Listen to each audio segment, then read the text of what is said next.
Hello friends, welcome back to my channel. तो आज हम पढ़ने वाले हैं SKMU यूजी सेमेस्टर 5 सेशन है 22-26 माइनर पेपर हिस्ट्री का most important question answer.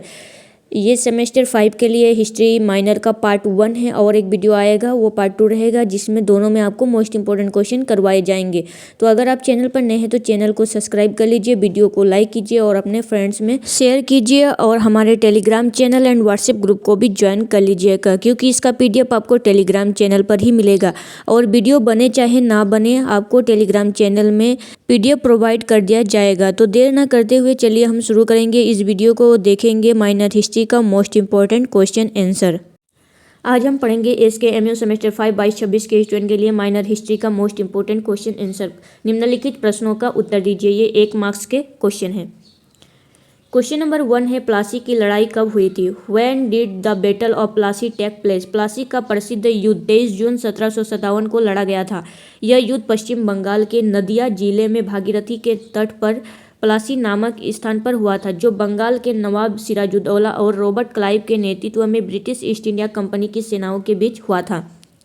Plassey का युद्ध कब हुआ था? 23 जून 1757 को लड़ा गया था यह युद्ध, और यह युद्ध हुआ था पश्चिम बंगाल के नदिया जिले में भागीरथी नदी के तट पर एक प्लासी नामक स्थान है, वहाँ पर हुआ था।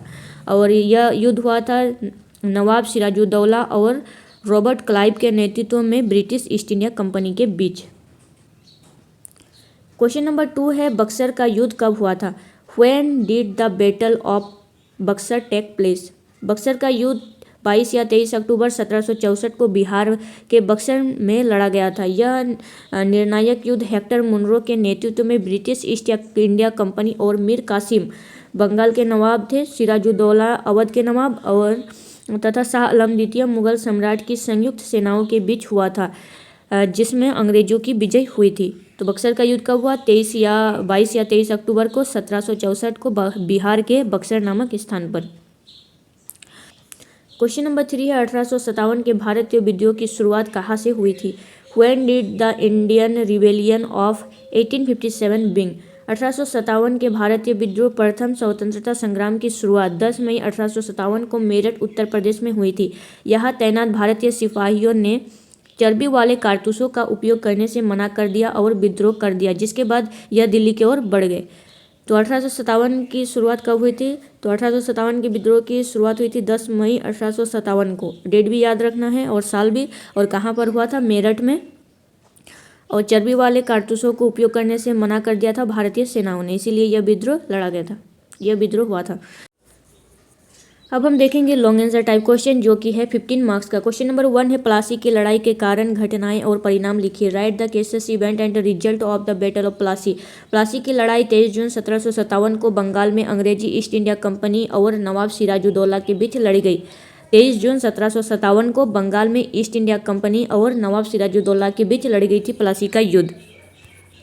यह युद्ध भारतीय इतिहास में एक निर्णायक मोड़ सिद्ध हुआ। इसके प्रमुख कारणों में अंग्रेजों का बंगाल और राजनीति में हस्तक्षेप, व्यापारिक विशेष अधिकारों का दुरुपयोग, किलेबंदी करना तथा नवाब की सत्ता को चुनौती देना शामिल था।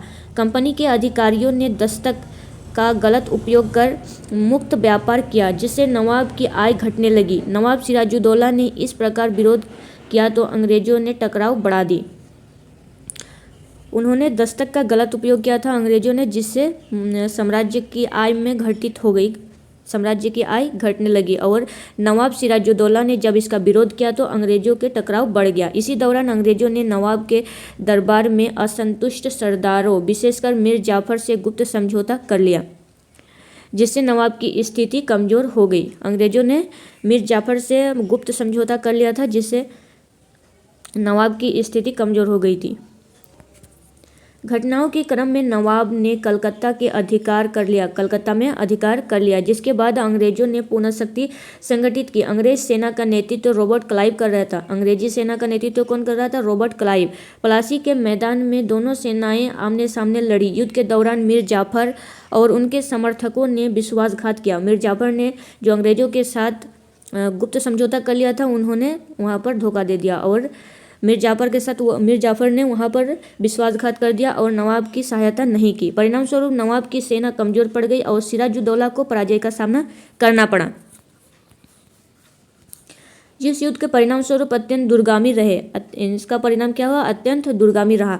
मीर जाफर को बंगाल का नवाब बनाया गया, परंतु वास्तविक सत्ता अंग्रेजों के हाथ में थी। मीर जाफर में जो विश्वासघात किया था, तो उसने क्या किया? अंग्रेजों ने उसे बंगाल का नवाब बना दिया, और परंतु वास्तविक सत्ता जो थी वह अंग्रेजों के हाथ में ही थी। बंगाल की अपार संपत्ति अंग्रेजों को मिली, जिससे उनकी आर्थिक स्थिति मजबूत हुई। प्लासी की विजय ने भारत में अंग्रेजी सत्ता की नींव रखी और आगे चलकर 1764 में बक्सर के युद्ध तथा दीवानी अधिकार प्राप्ति का मार्ग प्रशस्त किया। इस प्रकार प्लासी का युद्ध भारतीय इतिहास में ब्रिटिश साम्राज्य की स्थापना की शुरुआत माना जाता है। तो यह था क्वेश्चन नंबर 1, जो कि मोस्ट इंपॉर्टेंट है। क्वेश्चन नंबर 2 है, बक्सर के युद्ध के महत्व को समझाइए। Explain the importance of the battle of Buxar. Buxar का युद्ध 22 अक्टूबर 1764 को अंग्रेजी ईस्ट इंडिया कंपनी और 3 शक्तियों मुगल सम्राट शाह आलम द्वितीय, अवध के नवाब सिराजुद्दौला तथा बंगाल के पूर्व नवाब मीर कासिम के बीच लड़ा गया था। बक्सर का युद्ध कब हुआ था? 22 अक्टूबर 1764 को। इसमें 3 शक्तियों के बीच युद्ध हुआ था। पहला तो है मुगल सम्राट शाह आलम द्वितीय, दूसरा अवध के नवाब सिराजुद्दौला तथा बंगाल के पूर्व नवाब मीर कासिम के बीच लड़ा गया था। इस युद्ध में अंग्रेजों की निर्णायक विजय हुई, जिसका भारतीय इतिहास में अत्यंत महत्वपूर्ण स्थान है। पहला है अंग्रेजी सत्ता की वास्तविक स्थापना। प्लासी की विजय के बाद भी अंग्रेजों की स्थिति पूरी तरह सुनिश्चित नहीं थी, परंतु बक्सर की जीत में बंगाल, बिहार और उड़ीसा पर उनकी राजनीतिक पकड़ मजबूत कर दी। अब वे केवल व्यापारिक शक्ति नहीं रहे, बल्कि एक प्रमुख शासक शक्ति बन गए। दीवानी अधिकार की प्राप्ति। 1765 में इलाहाबाद की संधि के द्वारा मुगल सम्राट शाह आलम द्वितीय ने कंपनी को बंगाल, बिहार और उड़ीसा की दीवानी मतलब राजस्व वसूली का अधिकार प्रदान कर दी। अपार आर्थिक संसाधन प्राप्त हुआ और शासन की नींव मजबूत हुई। 1765 में क्या हुआ था? इलाहाबाद की संधि। तीसरा है मुगल सत्ता का पतन। इस युद्ध ने मुगल सम्राट की कमजोरी को उजागर कर दिया। सम्राट अंग्रेजों का आश्रित बन गया, जिससे भारत में मुगल साम्राज्य का वास्तविक अंत स्पष्ट हो गया। चौथा है अवध पर प्रभाव। अवध के नवाब सिराजुद्दौला को पराजय के बाद भारी क्षतिपूर्ति देनी पड़ी और अंग्रेजों का प्रभाव अवध पर भी स्थापित हो गया। इससे उत्तर भारत में अंग्रेजों की शक्ति बढ़ी। पांचवा है आगे के विस्तार का मार्ग। आगे के विस्तार का मार्ग क्या है? तो बक्सर की विजय ने अंग्रेजों को उत्तर भारत में विस्तार का अवसर दिया। यह युद्ध भारत में ब्रिटिश साम्राज्य का विस्तार का ठोस आधार बना। इस प्रकार बक्सर का युद्ध अंग्रेजों की राजनीतिक और आर्थिक शक्ति को सुदृढ़ करने वाला तथा भारत में ब्रिटिश शासन की वास्तविक शुरुआत करने वाला एक युद्ध सिद्ध हुआ, एक महत्वपूर्ण युद्ध सिद्ध हुआ। क्वेश्चन नंबर 3 है 1857 के भारतीय विद्रोह के कारण, प्रकृति और परिणाम। Cases, nature and consequence of Indian rebellion of 1857। 1857 का भारतीय विद्रोह, जिसे प्रथम स्वतंत्रता संग्राम भी कहा जाता है। 1857 का भारतीय विद्रोह को क्या कहा जाता है? जिसे स्वतंत्रता संग्राम, प्रथम स्वतंत्रता संग्राम भी कहा जाता है। भारतीय इतिहास की एक महत्वपूर्ण घटना थी। यह विद्रोह अंग्रेजी ईस्ट इंडिया कंपनी के अत्याचारी शासन और बढ़ते राजनीतिक, आर्थिक, सामाजिक और सैनिक शोषण के खिलाफ हुआ। इसके मुख्य कारणों में राजनीतिक विस्तारवाद और लेप्स का सिद्धांत शामिल था, जिसके तहत कई स्वतंत्र राज्यों को अवध रूप में हड़प लिया गया। साथ ही अवध, झांसी और अन्य रियासतों का विलय और मुगल सम्राट बहादुर शाह जफर की उपेक्षा में असंतोष बढ़ा दिया।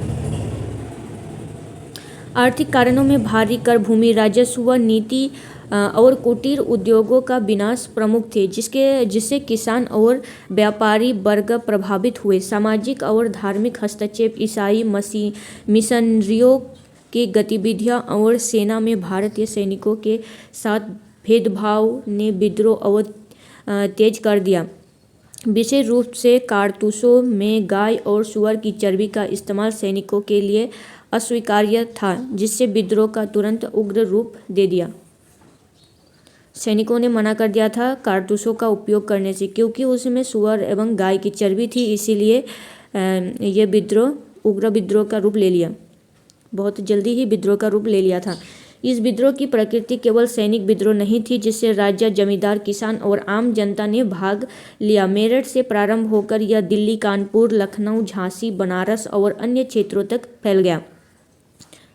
यह कहाँ तक फैल गया था? मेरठ से प्रारंभ हुआ था और दिल्ली, कानपुर, लखनऊ, झांसी, बनारस और अन्य क्षेत्रों तक फैल गया था। इस दौरान रानी लक्ष्मीबाई, नाना साहब और तात्या टोपे जैसे नेताओं ने महत्वपूर्ण नेतृत्व प्रदान किया। हालांकि विद्रोह में संगठन और एकता की कमी थी, जिससे यह पूरे भारत में व्यापक सफलता नहीं प्राप्त कर सका। परिणाम स्वरूप 1858 में ईस्ट इंडिया कंपनी का शासन समाप्त कर भारत सीधे ब्रिटिश क्राउन के अधीन आ गया। सेना का पुनर्गठन किया गया और भारतीय सेनाओं की संख्या में कटौती की गई। रियासतों के प्रति ब्रिटिश नीति में कुछ उदारता आई, लेकिन उन्होंने फूट डालो और राज करो की नीति अपनाकर हिंदू मुस्लिम एकता को कमजोर करने का प्रयास किया। हिंदू और मुस्लिम की एकता को कमजोर करने का प्रयास किया था फूट डालो और राज करो की नीति। विद्रोह भले ही तत्काल सफल ना हुआ, लेकिन इसने भारतीय जनता में राष्ट्रीय चेतना और स्वतंत्रता की भावना को जागृत किया और आगे चलकर स्वतंत्रता आंदोलन की नींव मजबूत की। क्वेश्चन नंबर 4 है एंग्लो मराठा युद्धों के कारण घटनाओं का परिणाम। Cases, events and consequence of the Anglo Maratha Wars. Anglo Maratha युद्धों के कारण घटनाएं और परिणाम। एंग्लो मराठा युद्ध 1775 से 1818 ईस्वी भारत के इतिहास में अत्यंत महत्वपूर्ण माने जाते हैं। एंग्लो मराठा युद्ध कब हुआ था? 1757 से 1818 ईस्वी तक भारत के इतिहास में एक अत्यंत महत्वपूर्ण माने जाते हैं। यह युद्ध मराठा संघ और ब्रिटिश ईस्ट इंडिया कंपनी के बीच लड़ी गई थी। मराठाओं के बीच और ब्रिटिश ईस्ट इंडिया कंपनी के बीच लड़ी गई थी। इन युद्धों में भारत में ब्रिटिश सत्ता की स्थापना को मजबूत किया और मराठा शक्ति के पतन का मार्ग प्रशस्त किया। इसके कारण क्या थे? तो एंग्लो मराठा युद्धों के अनेक कारण थे। सबसे प्रमुख कारण था भारत में सर्वोच्च राजनीतिक सत्ता स्थापित करने की होड़ थी। सबसे प्रमुख कारण क्या था? भारत में सर्वोच्च राजनीतिक सत्ता स्थापित करने की होड़। मराठा संघ इस समय भारत की एक शक्तिशाली शक्ति था, परंतु इसके प्रमुख सरदार थे सिंधिया, होलकर, भोसले और गायकवाड़ आपस में एकजुट नहीं थे। ये जो प्रमुख सरदार थे ये आपस में एकजुट नहीं थे। पेशवा पद को लेकर भी अत्यंत संघर्ष चल रहा था। विशेष रूप से रघुनाथ राव ने पेशवा बनने के लिए अंग्रेजों से सहायता मांगी। रघुनाथ राव ने अंग्रेजों से सहायता मांगी थी पेशवा बनने के लिए, जिससे अंग्रेजों का हस्तक्षेप करने का अवसर मिल गया। अंग्रेज अपनी फूट डालो और शासन करो की नीति के माध्यम से भारतीय राज्यों को कमजोर करना चाहते थे। साथ ही वे अपने व्यापारिक हितों और क्षेत्रीय विस्तार के लिए भी मराठों को चुनौती दे रहे थे। प्रमुख घटनाएं थी। प्रथम, एंग्लो मराठा युद्ध 1775 से 1782। इसका अंत हुआ ट्रेसी ऑफ सलवाई से हुआ। इसका अंत किससे हुआ? ट्रेसी ऑफ सलवाई से हुआ। इस संधि के बाद कुछ समय के लिए शांति स्थापित हुई। द्वितीय एंग्लो मराठा युद्ध 1803 से 1805 का प्रमुख कारण ट्रेसी ऑफ बेसिन था। इस संधि के अंतर्गत पेशवा बाजीराव द्वितीय ने अंग्रेजों की अधीनता स्वीकार कर ली। इससे अन्य मराठा सरदार अंग्रेजों के विद्रोह में आ गए और युद्ध छिड़ गया। इस युद्धों में मराठों को पराजय का सामना करना पड़ा। तृतीय एंग्लो मराठा युद्ध 1817 से 1818 के बीच हुआ था। निर्णायक सिद्ध हुआ। इस युद्ध में मराठा शक्ति पूरी तरह परास्त हो गई। अंग्रेजों ने पेशवा का पद समाप्त कर दिया और मराठा साम्राज्य का अंत हो गया। इसके परिणाम थे एंग्लो मराठा युद्ध। एंग्लो मराठा युद्धों के परिणाम स्वरूप भारत में अंग्रेजों की सर्वोच्चता स्थापित हो गई। मराठा संघ का विघटन हो गया और इसके अधिकांश प्रदेश अंग्रेजों के अधीन आ गए। पेशवा बाजीराव द्वितीय ने पदच्युत कर पेंशन पर भेज दिया गया। इन युद्धों के बाद अंग्रेजों का प्रभाव उत्तर, मध्य और पश्चिम भारत में तेजी से बढ़ा। इस प्रकार एंग्लो मराठा युद्ध भारतीय इतिहास में एक निर्णायक मोड़ सिद्ध हुए, जिन्होंने ब्रिटिश साम्राज्य की नींव को सुदृढ़ किया और भारत में कंपनी शासन के विस्तार को सुनिश्चित किया। क्वेश्चन नंबर 5 है भारत में राष्ट्रवाद के उदय के सिद्धांत की व्याख्या कीजिए। Explain the theories of the rise of nationalism in India.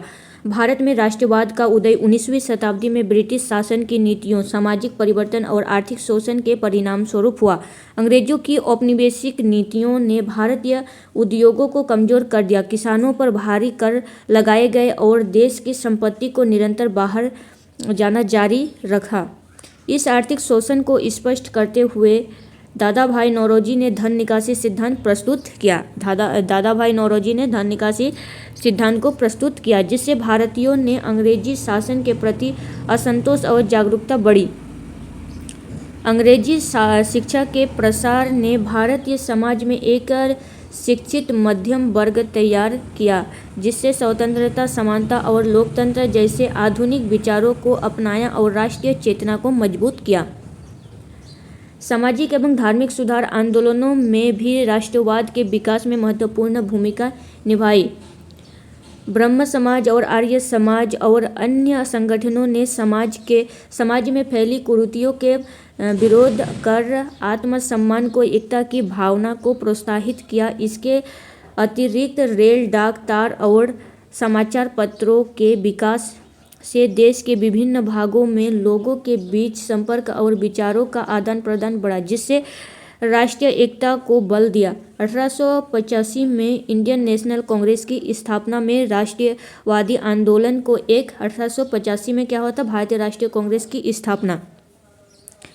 स्थापना ने राष्ट्रवादी आंदोलन को एक संगठित मंच प्रदान किया। प्रारंभिक नेताओं ने संवैधानिक सुधारों की मांग उठाकर राजनीतिक चेतना का प्रसार किया। इस प्रकार आर्थिक शोषण, आधुनिक शिक्षा, सामाजिक सुधार, संचार साधनों का विकास और संगठित राजनीतिक प्रसार, इन सभी कारकों के संयुक्त प्रभाव से भारत में राष्ट्रवाद का उदय हुआ, जिसने आगे चलकर स्वतंत्रता संग्राम का व्यापक और सशक्त रूप धारण किया। तो ये था क्वेश्चन 5। तो ये पार्ट 1 है और एक वीडियो आएगा जिसमें आपको और कुछ इंपॉर्टेंट क्वेश्चन मिल जाएंगे। तो अगर आप चैनल पर नए हैं तो चैनल को सब्सक्राइब कर लीजिए और हमारे टेलीग्राम चैनल को ज्वाइन कर लीजिएगा पीडीएफ के लिए तो ज्वाइन कर ही लीजिएगा, क्योंकि वीडियो बने चाहे ना बने आपको पीडीएफ दिया जाएगा टेलीग्राम चैनल में। तो आप टेलीग्राम चैनल को ज्वाइन कर लीजिएगा। तो मिलते हैं नेक्स्ट वीडियो में, तब तक के लिए थैंक यू।